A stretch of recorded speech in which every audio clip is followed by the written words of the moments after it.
Hi friends, అందరు ఎలా ఉన్నారు? బాగున్నారా? మా ఊర్లో అయితే చల్లగా వర్షం పడుతుంది.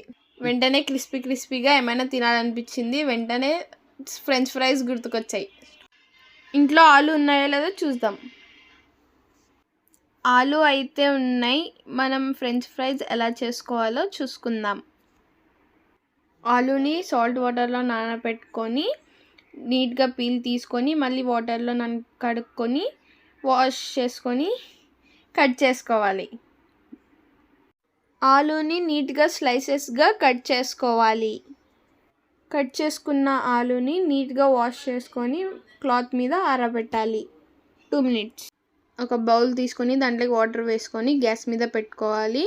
వాటర్ బాయిల్ అవుతున్నప్పుడు దాంట్లోకి ఫ్రెంచ్ ఫ్రైస్ వేసుకోవాలి. ఎందుకంటే 60% వాటర్లో బాయిల్ అవుతే మిగతా 40% ఆయిల్లో ఫ్రై అవుతుంది కాబట్టి క్రిస్పీగా వస్తుంది.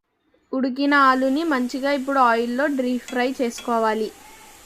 అంతే, మన వేడి ఫ్రెంచ్ ఫ్రైస్ రెడీ. లేపేద్దాం.